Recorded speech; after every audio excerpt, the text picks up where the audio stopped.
चलो देखो, बात कर रहे हैं बेटा आज हम लोग लिगेंड्स की सेकंड क्लासिफिकेशन के बारे में, जो क्या है अपनी based on electron donating and electron accepting nature. Electron को डोनेट और इलेक्ट्रॉन को एक्सेप्ट करने के नेचर के बारे में, है ना। अब देखो यहाँ पे हम 3 तरह की क्लासिफिकेशन पढ़ते हैं, ये भी बहुत इंपॉर्टेंट है क्योंकि यहाँ से कंपटीशन में क्वेश्चन आता है ना। सबसे पहला देखो, सबसे पहला है हमारा लिगेंड फर्स्ट नॉर्मल, या फिर उसको हम क्लासिकल लिगेंड्स बोलते हैं, है ना। नॉर्मल या क्लासिकल लिगेंड्स, देखो क्या होते हैं नॉर्मल या क्लासिकल लिगेंड्स। अब तक जितने भी लिगेंड्स आपने पढ़े हैं ना, वो सब नॉर्मल या क्लासिकल लिगेंड है। जैसे अगर मैं एग्जांपल की बात करूं तो OH negative, F negative, Cl negative, और बता दो एक आध H2O, NH3 and so on. यानी अब तक आपने जितने भी लिगेंड्स पढ़े थे वो सबके सब किसके अंदर आ रहे हैं, नॉर्मल लिगेंड या फिर क्लासिकल लिगेंड के अंदर आ रहे हैं, ना। तो ये तो बहुत छोटी सी बात है, ये तो अपने को सबको पता ही होनी चाहिए, है ना।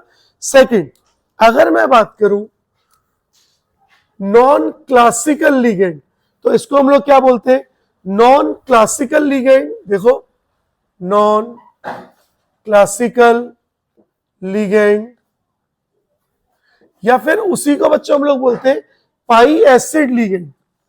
पाई एसिड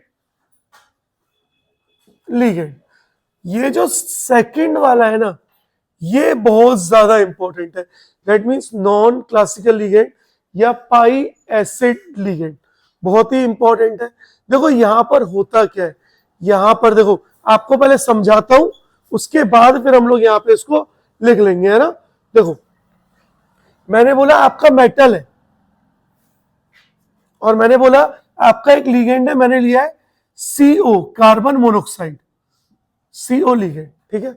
अब कार्बन मोनोऑक्साइड के पास नेगेटिव चार्ज है, सबको पता है, उसने यहां से क्या लिया, कोऑर्डिनेट बॉन्ड लिया है। तो मैं इसके ऑर्बिटल्स बना रहा हूं, क्या बना रहा हूं इनके बेटा, इनके ऑर्बिटल्स बना रहा हूं। क्या अपने को ऑर्बिटल्स दिख रहे हैं, है ना। तो मेटल के ऑर्बिटल्स बना रहा हूं, देखो इस तरह से ऑर्बिटल्स बने।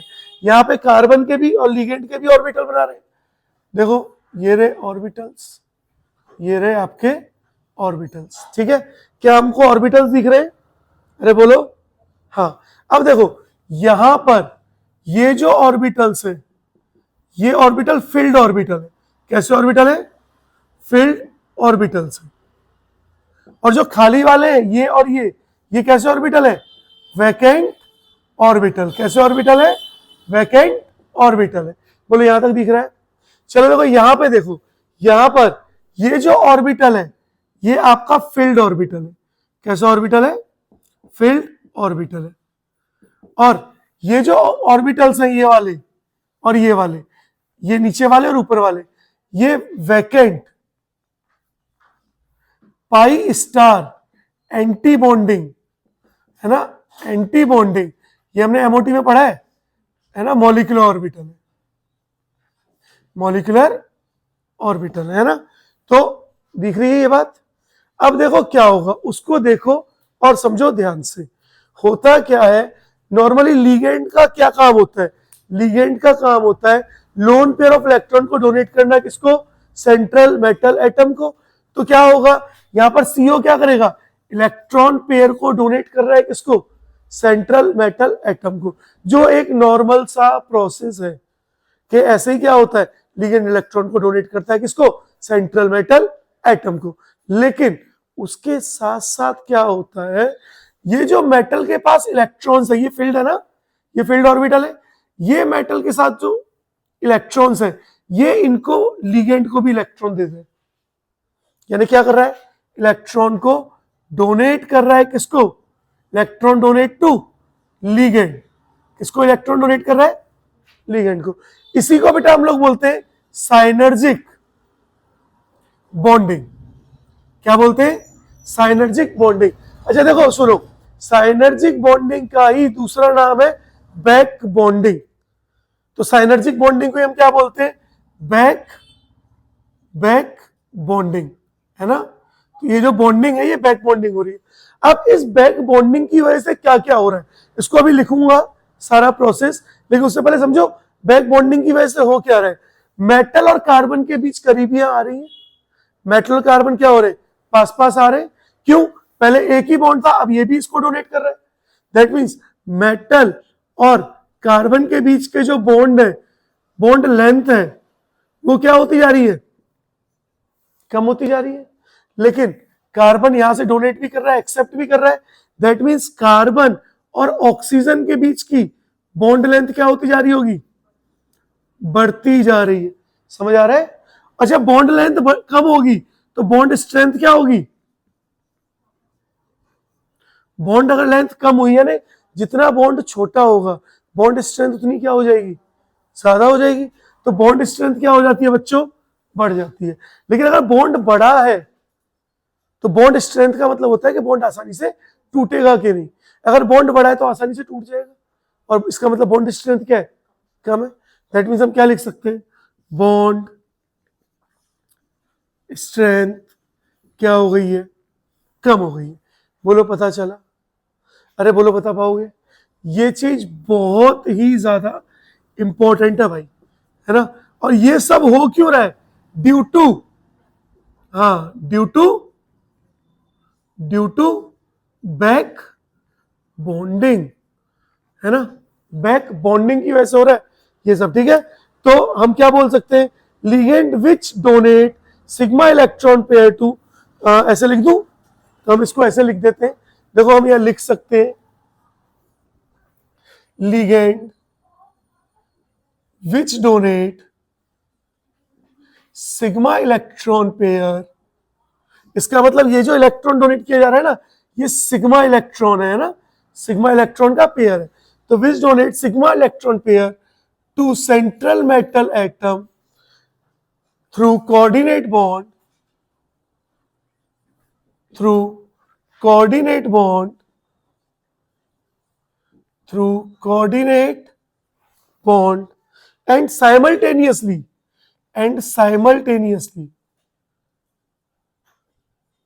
and simultaneously ligand accept electron, ligand accept electrons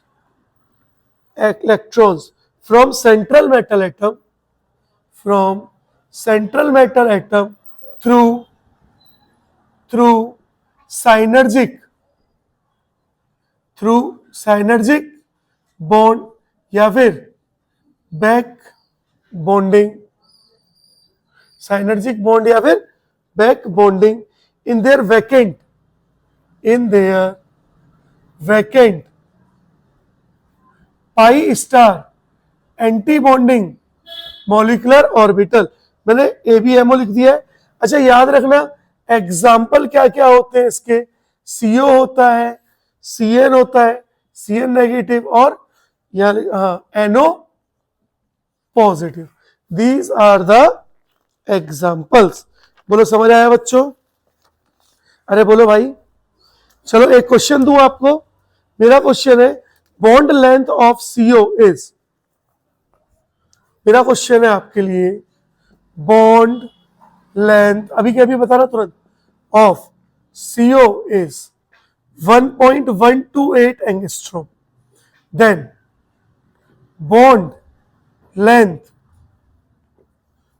of CO in FeCO का whole 5 will be question mark.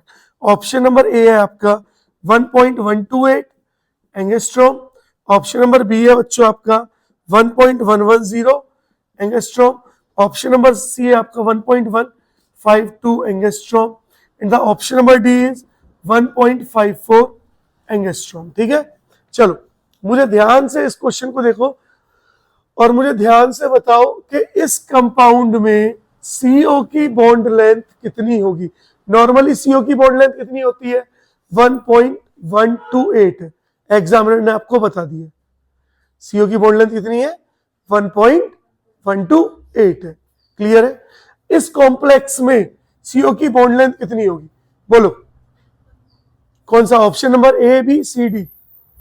ए और कोई? बी और कोई? और कोई? ए और बी लॉक हो चुके हैं, और कोई? अरे देखो, ध्यान से देखो, सुनो, इधर आओ, इधर देखो। अगर कोई कॉम्प्लेक्स में सीओ आ गया तो बैक बॉन्डिंग कर रहा है। बैक बॉन्डिंग करने की वजह से सीओ की बॉन्ड लेंथ क्या हो रही है? बढ़ रही है। इतना दिखा। अब देखो, अगर बॉन्ड लेंथ बढ़ रही है दैट मींस 1.128 से तो ज्यादा होगी। अब क्या ये 1.128 से ज्यादा है? ये तो उसके इक्वल है। ये 1.182 से ज्यादा है क्या? उससे कम है। ये 1.128 से ज्यादा है। अच्छा, ये भी 1.128 से ज्यादा है, सीओडी ज्यादा है। लेकिन अब इसका मतलब सीओडी दोनों होना चाहिए, लेकिन इसका आंसर है ऑप्शन नंबर सी। अब पूछो क्यों सी है? ऑप्शन नंबर सी इस वजह से है क्योंकि बॉन्ड लेंथ बढ़ती तो है लेकिन थोड़ी सी बढ़ती है, ऐसा नहीं बहुत ज्यादा बढ़ गई, थोड़ी सी बढ़ेगी। अब 1.54, यार ये 1.1 था, ये 1.5 हो गया, बहुत ज्यादा नहीं हो गया? जरूरत से ज्यादा हो गया ना, तो स्लाइटली जहां बढ़ रहा है वहां होगा। पता चला? तो इस तरह के क्वेश्चंस कहां आते हैं आपको? बैक बॉन्डिंग में आते हैं। बोलो समझ आया? एक क्वेश्चन और दूं क्या? चलो, एक क्वेश्चन और है मेरा, वीकेस्ट। देखो, मेरा एक क्वेश्चन और क्या है? वीकेस्ट सीओ बॉन्ड इज, इनमें से किसमें सीओ में सबसे वीक बॉन्ड होगा? Fe CO का होल 5, सेकेंड Fe CO का होल 5 नेगेटिव, है ना। अभी आप इस कॉन्सेप्ट में मत जाना कि Fe तो स्टेबल ही नहीं है इन सब पे। Fe CO का whole 5 positive, and fourth none of these. ठीक है। अब आपको क्या करना है, आप इस पे मत जाना कि भैया सीओ के ऊपर चार्ज तो 0 होता है तो एफई के ऊपर -1 चार्ज कैसे आ सकता है, या एफई के ऊपर +1, आप इस पे मत जाओ। आप तो बस नॉर्मली इस कॉम्प्लेक्स को देखो और मुझे बताओ कि सीओ की बॉन्ड लेंथ सबसे कमजोर किसमें होगी। अच्छा देखो, वीकेस्ट का मतलब क्या? स्ट्रेंथ कम। स्ट्रेंथ कम का मतलब बॉन्ड लेंथ, तो सबसे ज्यादा बॉन्ड लेंथ जिसकी होगी उसका बॉन्ड क्या होगा? सबसे वीक होगा। तो जरा देखो और मुझे बताओ क्या होगा आंसर। देखो, बहुत आसान सा है, टफ नहीं है। जैसे अगर पॉजिटिव चार्ज आया तो पॉजिटिव चार्ज आने की वजह से क्या होगा? साइज छोटा होगा, ऑब्वियस सी बात है। अगर साइज छोटा हो रहा है, कॉम्प्लेक्स छोटा हो रहा है, साइज छोटा हो रहा है, तो बॉन्ड लेंथ भी क्या होगी? कम होगी, और बॉन्ड स्ट्रेंथ ज्यादा होगी। अब अपने को ये पता है ये न्यूट्रल है, ये पॉजिटिव है, ये नेगेटिव है। पॉजिटिव का साइज सबसे छोटा, नेगेटिव का साइज सबसे, और न्यूट्रल का बीच में। तो बोलो सबसे ज्यादा बॉन्ड लेंथ किसकी होगी? सेकंड की। और बॉन्ड स्ट्रेंथ भी सबसे कम किसकी होगी? सेकंड की। तो ऑप्शन नंबर सेकंड। अगर आप इसको अरेंज करो बॉन्ड, अगर मैं इसको अरेंज करूं बॉन्ड स्ट्रेंथ के बेसिस पे कि सबसे ज्यादा ऑफ सीओ की बॉन्ड स्ट्रेंथ के बेसिस पे अगर मैं इसको अरेंज करूं तो सबसे ज्यादा बॉन्ड स्ट्रेंथ किसकी होगी? थर्ड की। देन किसकी होगी बच्चों? फर्स्ट की। एंड देन किसकी होगी? सेकंड की। जिसकी बॉन्ड स्ट्रेंथ ज्यादा उसका बॉन्ड स्ट्रॉन्ग, जिसकी बॉन्ड स्ट्रेंथ कम उसका बॉन्ड वीक। तो सबसे कम बॉन्ड स्ट्रेंथ किसकी हुई? सेकंड की। इसलिए उसका बॉन्ड क्या है? सबसे सबसे वीक है। बोलो समझ आया? पता चला? पॉजिटिव होने से साइज छोटा हो जाएगा, बॉन्ड लेंथ नहीं, बॉन्ड स्ट्रेंथ ज्यादा होगी। पॉजिटिव चार्ज है, साइज छोटा हो रहा है, साइज छोटा हो रहा है तो मतलब एटम्स पास पास आ रहे हैं, और पास पास आ रहे हैं तो स्ट्रेंथ क्या हो रही है? बढ़ रही है। समझ पा रहे हो? अगर पॉजिटिव चार्ज बढ़ रहा है तो ये कॉम्प्लेक्स क्या आएगा? पास पास आएगा, और बॉन्ड स्ट्रेंथ बढ़ेगी। समझ आया? चलो अब जरा करो नोट। चलो देखो बेटे, आगे बढ़ रहे और बात कर रहे हैं हम लोग थर्ड, है ना। देखो थर्ड क्या है? पाई acceptor and pi donor ligand, है ना। तो थर्ड देखो अपन किसके बारे में बात कर रहे हैं? थर्ड अपन बात कर रहे हैं pi donor and pi acceptor ligand के बारे में।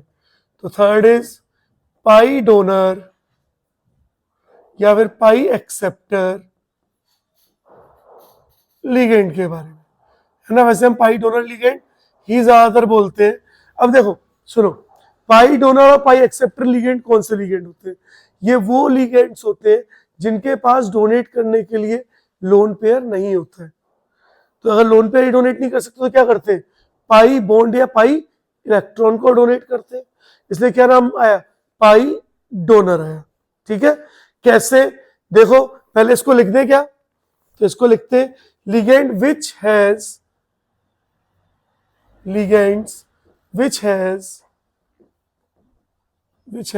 no lone pair and ligand donate pi electron to central metal atom through sigma coordinate bond। ठीक है, पता चला कैसे? देखो एक एग्जांपल से देखते हैं, 3 एग्जांपल बताऊंगा, तीनों इंपॉर्टेंट है, तीनों में से कोई भी कंपटीशन में आ सकता है ना। पहला एग्जांपल है आपका KPtCl3 और यहां पर 2C2H4, this is the compound, इसको बोलते हैं हम लोग जीसल सॉल्ट। तो आज के बाद नाम याद रखना, जीसल सॉल्ट क्या होता है। देखो यहाँ पे होगा क्या, सबसे पहले तो ये समझो ये ईटा क्या है। ईटा, दिस इज ईटा इसको बोलते हैं, और इसके ऊपर 2 लिखा हुआ है। अगर इसके ऊपर ये 2 या x जो है, जैसे मैंने बोला ईटा की पावर x, तो व्हाट इज x? तो x क्या होगा यहाँ पे? x is number of carbon atom,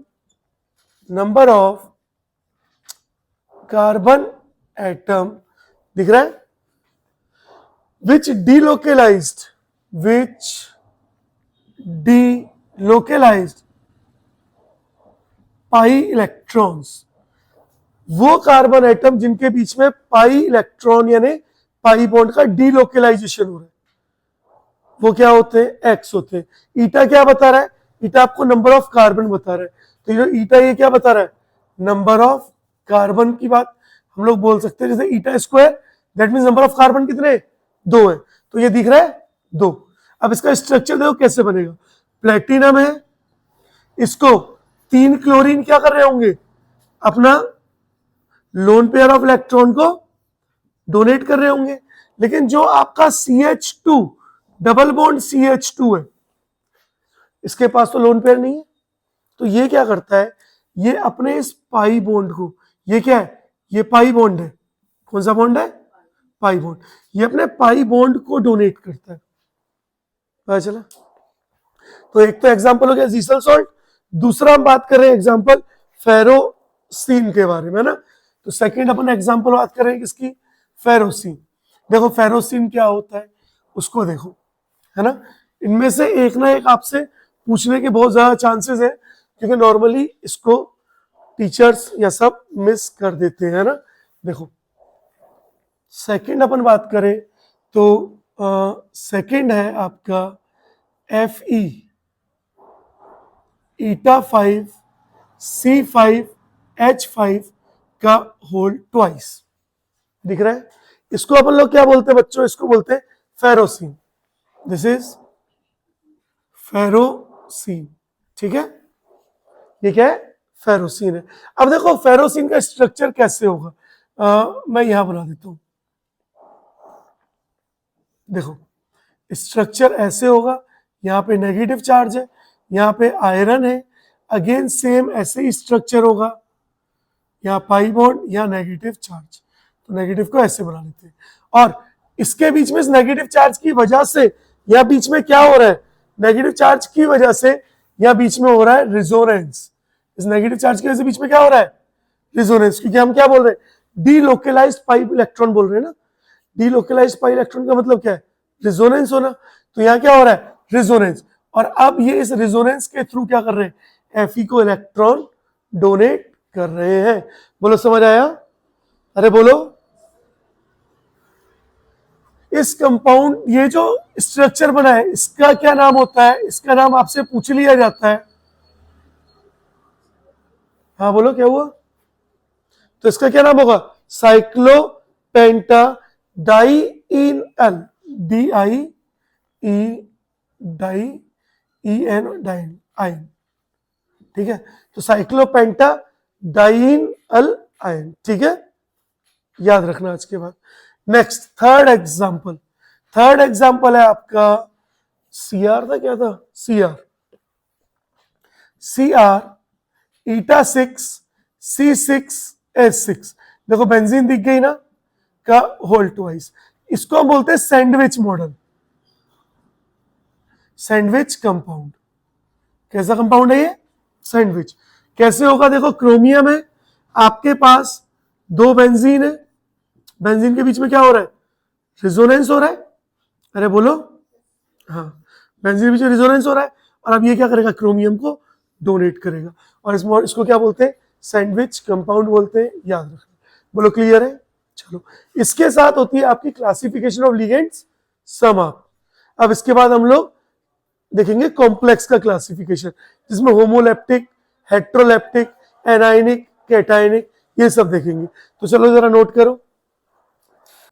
चलो देखो आगे बढ़ रहे हैं, और बच्चों बात करते हैं क्लासिफिकेशन ऑफ कॉम्प्लेक्स कंपाउंड्स या फिर कोऑर्डिनेट कंपाउंड।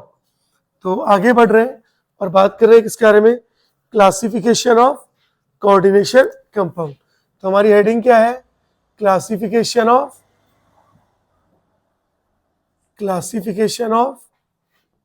कोऑर्डिनेशन कंपाउंड्स, है ना। बहुत छोटी सी है, सिर्फ दो ही बेसिस पे। एक तो है first, on the basis of ligands, on the basis of ligands. देखो जब भी बात करते हैं on the basis of ligands, तो आप दो तरह से बात करेंगे। एक तो कि सारे लिगेंड एक जैसे, तो उसको बोलते हैं होमोलेप्टिक कॉम्प्लेक्स, और अगर लिगेंड अलग अलग है तो बोलते हैं हेट्रोलेप्टिक कॉम्प्लेक्स। तो ये बात कर रहे हैं इसके अंदर होमोलेप्टिक कॉम्प्लेक्स। अब होमोलेप्टिक कॉम्प्लेक्स में क्या होगा, only one type of ligands are present in complex. तो लिख सकते हैं ना, only one type of ligand is present in the complex. Complex में सिर्फ एक ही तरह के लिगेंड प्रेजेंट होंगे। कैसे, देखो मैंने एग्जांपल लिया, जैसे मैंने बोला K4 FeCN का होल 6, तो लिगेंड कौन है सिर्फ, अरे बोलो, सिर्फ CN है ना। देखो एक और ले लेते हैं, जैसे मैंने बोला CuNH3 का होल 4 SO4, तो भी लिगेंड कौन है, सिर्फ NH3 है। तो ऐसे कॉम्प्लेक्स को क्या बोलते हैं, होमोलेप्टिक कॉम्प्लेक्स बोलते हैं। सेकंड आता है हमारा B, हेट्रोलेप्टिक कॉम्प्लेक्स। अगर अपन हेट्रोलेप्टिक कॉम्प्लेक्स की बात करें, तो more than one type of ligands are present in the complex। एक से ज्यादा तरह के लिगेंड प्रेजेंट होंगे कहां पर, कॉम्प्लेक्स में। जैसे एग्जाम्पल की अगर हम बात करें, मैंने लिया एग्जाम्पल CONH3 का होल 3 Cl2 और H2O, ठीक है, Cl2H2 और Br। तो देखो यहां पे एक लिगेंड तो कौन सा आया, NH3, एक लिगेंड तो ये आ गया, दूसरा कौन आया, chlorine, the third one is water. तो एक से ज्यादा अगर लिगेंड कॉम्प्लेक्स में आ जाए तो वो कैसे कॉम्प्लेक्स होते हैं, हेट्रोलेप्टिक कॉम्प्लेक्स होते हैं। बोलो क्लियर है। चलो हाँ बेटा, हाँ Cl2 भी लिगेंड। सेंट्रल मेटल एटम को छोड़ करके कॉम्प्लेक्स के अंदर जो भी है वो लिगेंड होते हैं, ठीक है। तो सेंट्रल मेटल एटम को छोड़ के कॉम्प्लेक्स के अंदर सब क्या होंगे, लिगेंड्स होंगे।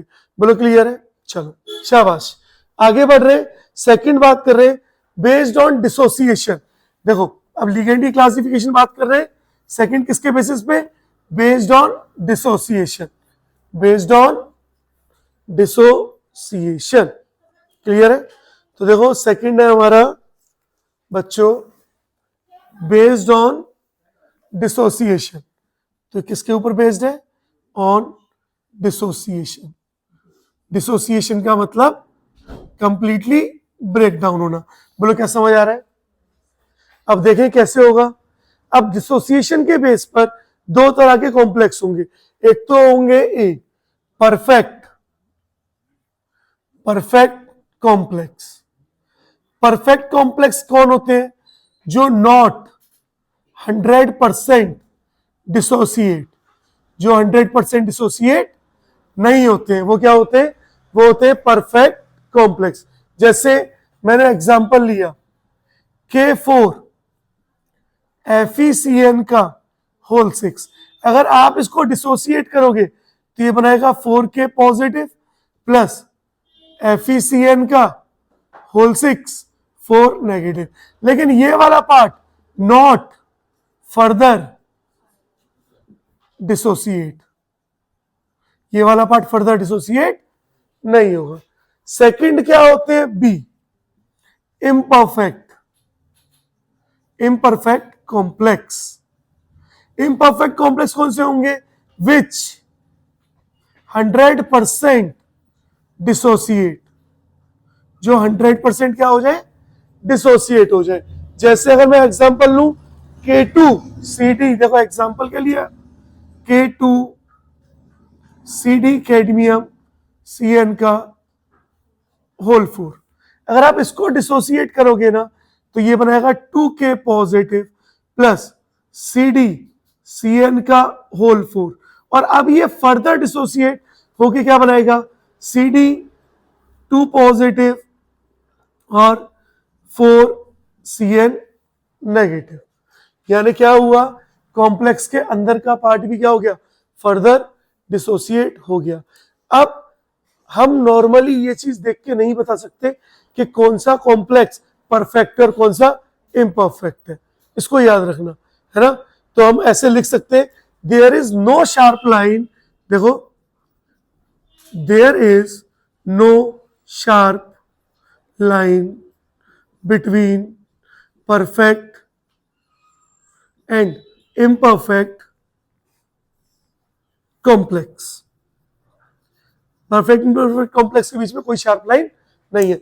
अच्छा देखो, इम्परफेक्ट कॉम्प्लेक्स जो 100% आयोनाइज हो रहे हैं, दैट इज मैं ऐसे लिख सकता हूं, behaves as double salt. Double salt भी क्या होते थे, 100% आयोनाइज होते थे, तो ये डबल सॉल्ट की तरह बिहेव करते। तो आपसे पूछा क्या जा सकता है, आपसे बस ये पूछा जा सकता है कि इम्परफेक्ट कंपाउंड्स कौन से हैं, है ना, क्या होते हैं, या परफेक्ट क्या है, या इम्परफेक्ट कंपाउंड किसकी तरह प्रॉपर्टी शो करेंगे, तो किसकी तरह शो करेंगे, डबल सॉल्ट की तरह। बोलो क्लियर है? चलो नोट करो जरा।